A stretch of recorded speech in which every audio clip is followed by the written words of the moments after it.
Hello বন্ধুরা, আসসালামু আলাইকুম। তো আজকে আমরা একটি আপডেট নিয়ে এসেছি, সেটা হচ্ছে আজ থেকে সব সরকারি অফিস ও শিক্ষা প্রতিষ্ঠান খোলা।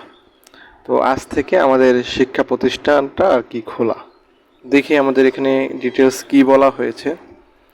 তো এখানে বলা হয়েছে আজ মঙ্গলবার 6 আগস্ট থেকে বাংলাদেশের সব সরকারি, আধা সরকারি ও স্বায়ত্তশাসিত, আধা স্বায়ত্তশাসিত বেসরকারি প্রতিষ্ঠান, কলকারখানা এবং স্কুল, কলেজ, মাদ্রাসা, বিশ্ববিদ্যালয় সহ সব শিক্ষা প্রতিষ্ঠান খোলা থাকবে।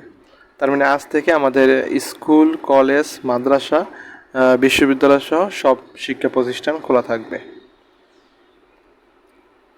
তো এখানে আরও বলা হয়েছে যে সোমবার 5 আগস্ট রাত 1 বার্তায় এ তথ্য জানিয়েছেন আন্তঃবাহিনী জনসংযোগ পরিদপ্তর।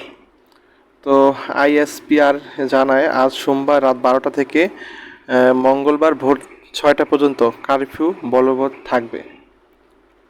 তো মঙ্গলবার সকাল থেকেই সকল শিক্ষা প্রতিষ্ঠান আর কি খোলা থাকবে। তো আজ থেকেই আমাদের আর কি শিক্ষা প্রতিষ্ঠানগুলো খোলা হবে। আমাদের যে স্কুল, কলেজ, মাদ্রাসা, যে বিশ্ববিদ্যালয় আছে, সবই আর কি খোলা হবে। তো নিউজটি প্রকাশ করেছে দ্য ডেইলি ক্যাম্পাস।